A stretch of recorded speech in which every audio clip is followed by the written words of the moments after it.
libre, que es este pedacito que está acá, como la insertada, ¿ok?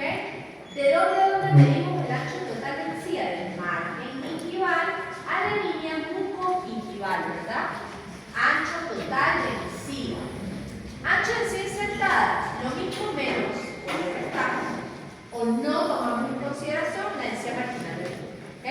De la hendidura gingival, ¿verdad? La proyección del cemento esmalte a la línea mucogingival. Siempre el ancho de encía insertada va a ser menor al ancho total de encía, por supuesto, ¿ok? Una cuestión de lógica pura.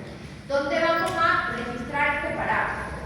AE es ancho de encía insertada, AT es ancho total de encía.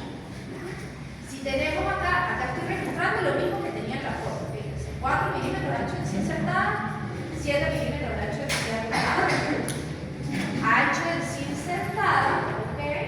Y ancho de encía total. ¿Dudas?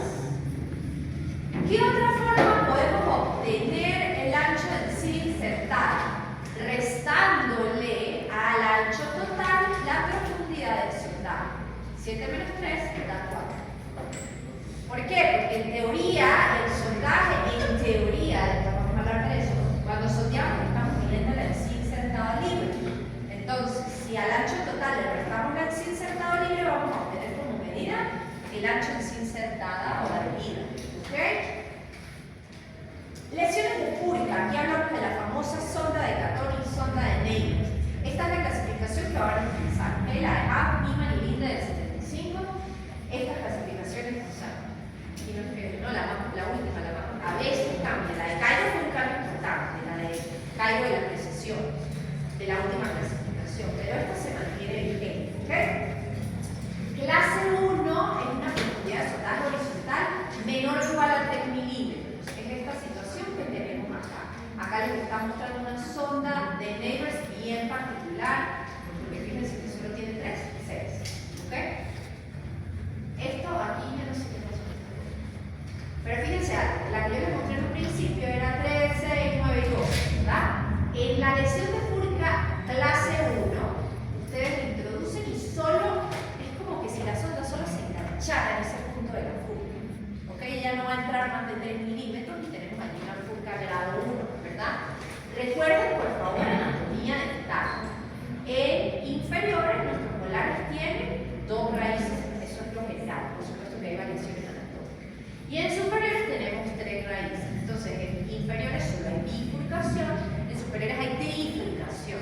Entonces, en superiores nosotros tenemos que evaluar, la Furka vestibular y también, dependiendo, a mí a veces se me hace más fácil el trato palatino, depende de la posición del diente, pero también tenemos una Furka mesial y distal, proveniente de esa trifurcación, de que la raíz palatina con la raíz mesiovestibular y la distovestibular forman también Furkas en esas zonas. ¿Ok? Esto es un molar inferior, ahí es más fácil. Entonces, la clase 2 hay una profundidad soldaje ya mayor de 3 milímetros, que es esta situación que tenemos acá. Fíjense cómo ya la sonda entra hasta casi los 9 milímetros. Allí es importante, muchachos, más allá de cuantificar la distancia, porque es que dependiendo del volumen o la dimensión del molar, una distancia exacta puede variar. Si es una paciente con dientes chiquiticos, 3 milímetros o 6 milímetros significa diferente en un molar de una persona de 1,80 que tienen aquí el volumen importante.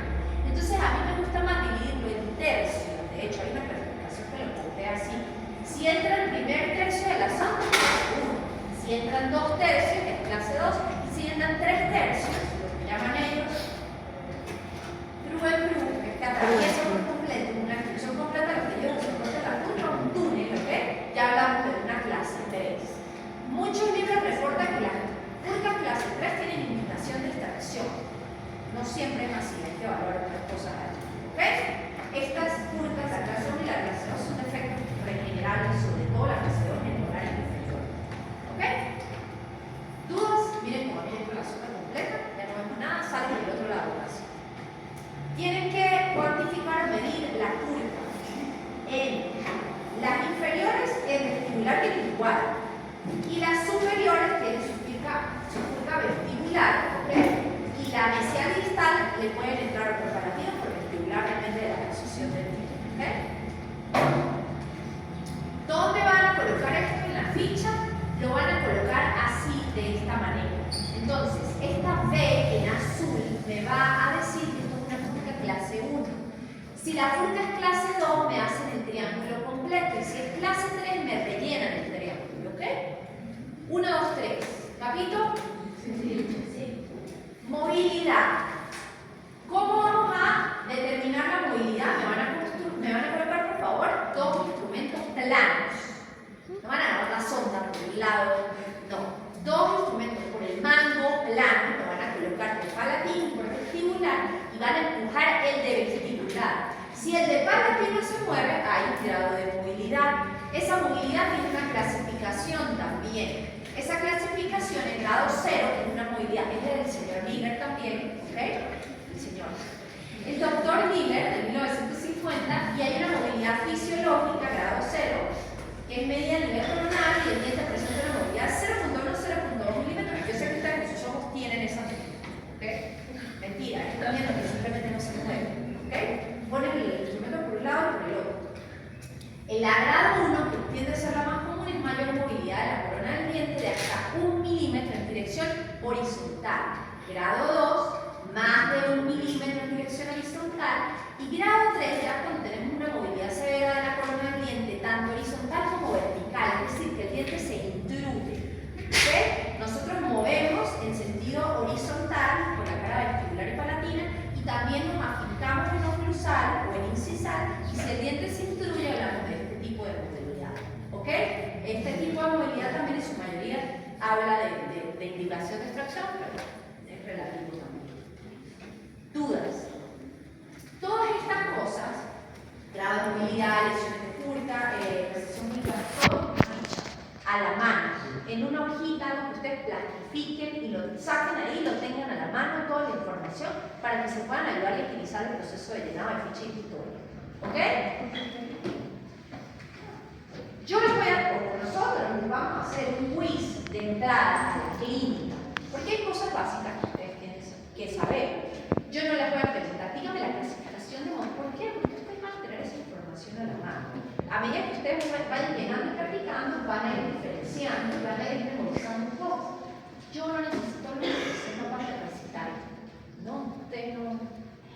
¿Ok? Pero sí tengan la información a la mano. La movilidad la van a llenar de esta manera. Me la pueden colocar en números romanos o en números cardinales. No, cardinales no, cardinales. Ajá, entonces me la van a registrar aquí en, por lo menos acá, que tienen el dibujo de oclusal y de repente no es muy chiquitito, me la pueden colocar sobre la neurona. ¿Ok? 1, 2, 3. No me van a registrar una movilidad de grado 0, ¿sí? Si no hay movilidad, no registro movilidad, listo. Aquí les hablan de que me registren 1, 2, 3 y 4. ¿Qué pasa? Que a veces las clasificaciones se cambian. Y aquí simplemente lo que sería 1 sería 0, lo que aquí sería 2 sería la 1. ¿Ok? Y la vertical de 4 grado 3. ¿Ok? Léanse por favor la historia, muchachos. Miren esto que dice acá. Indicar exudado con la inicial de pus, con la inicial P de pus, y sangrado con la inicial S. No, o sea, el sangrado lo vamos a registrar acá con sangrado al sondaje. Pero sí hay supuración, que es muy común que ustedes meten la sonda y erupciones volcán de la supuración y ven el pus, eso lo registran con la letra P. Son cosas que ustedes no necesitan una clasificación ni algo. ¿Ok? ¿Dudas hasta ahora? Miren, esto es muy importante porque ¿qué es el control de placa tensional? Es la meta que ustedes deben de tener para ayudar al paciente. El tratamiento periodontal es un tratamiento que no depende solo de ustedes y de lo que ustedes hagan en la mañana. El tratamiento periodontal es un tratamiento que depende mucho de que hace el paciente en su casa. ¿Qué odontólogo a ustedes, en su experiencia, y al odontólogo me imagino alguna vez, les ha dicho a ustedes cómo deben de cepillar sus dientes?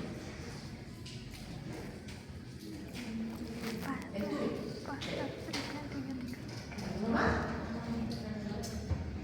¿Qué nos encanta hacer a nosotros como odontólogos? Nosotros nos encanta hacer lo más sofisticado de la odontología, tratamientos con láser, regeneraciones verticales, colocación de implantes, injertos, carillas de tercer molar a tercer molar, todo lo sofisticado, ¿verdad? Nosotros nos gusta eso, mostrarlo en redes sociales se ha vuelto algo fundamental de tu práctica, si no, no estás en nada.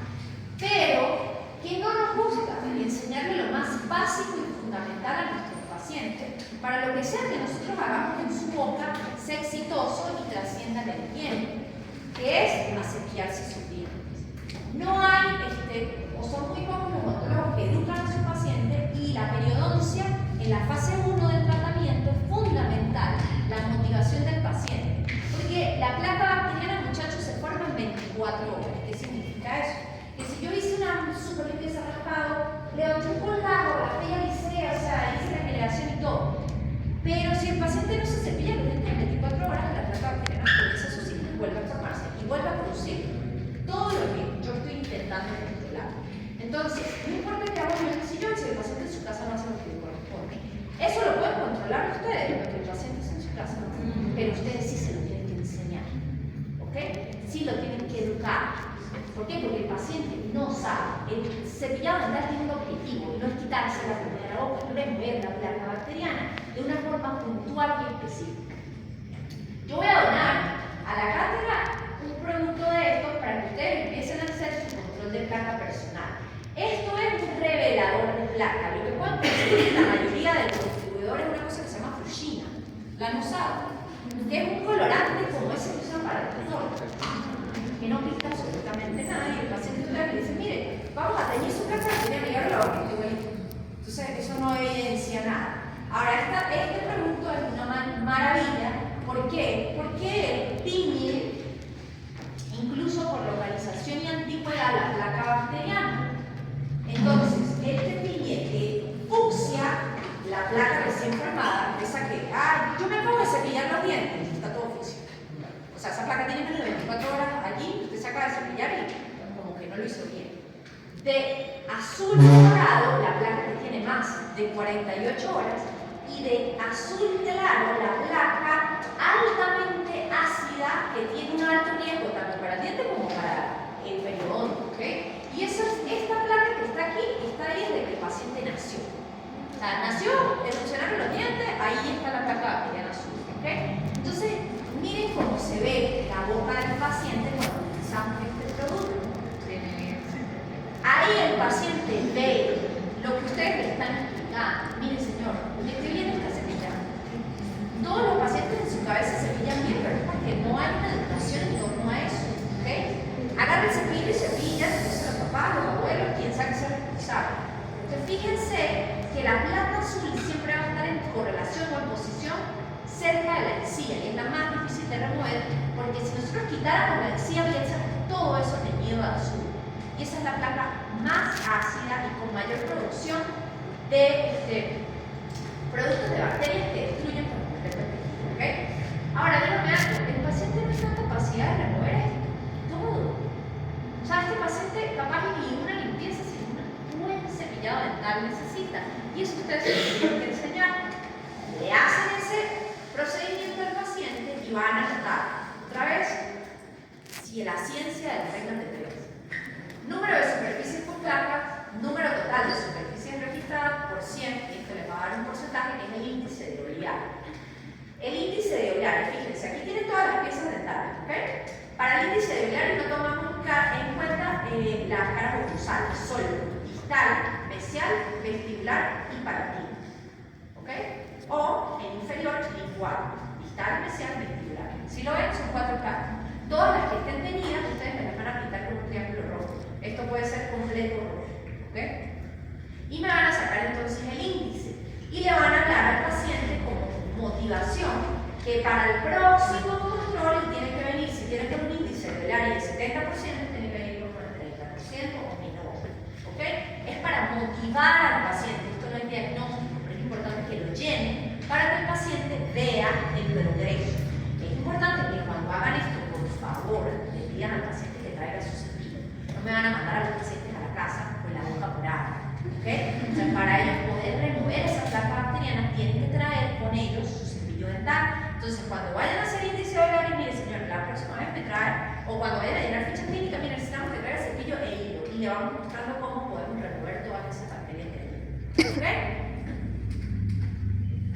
Muchachos, esto no sirve de nada, toda esta información, si ustedes no se sientan a revisar en casa, ir analizando, punto por punto, es demasiada información.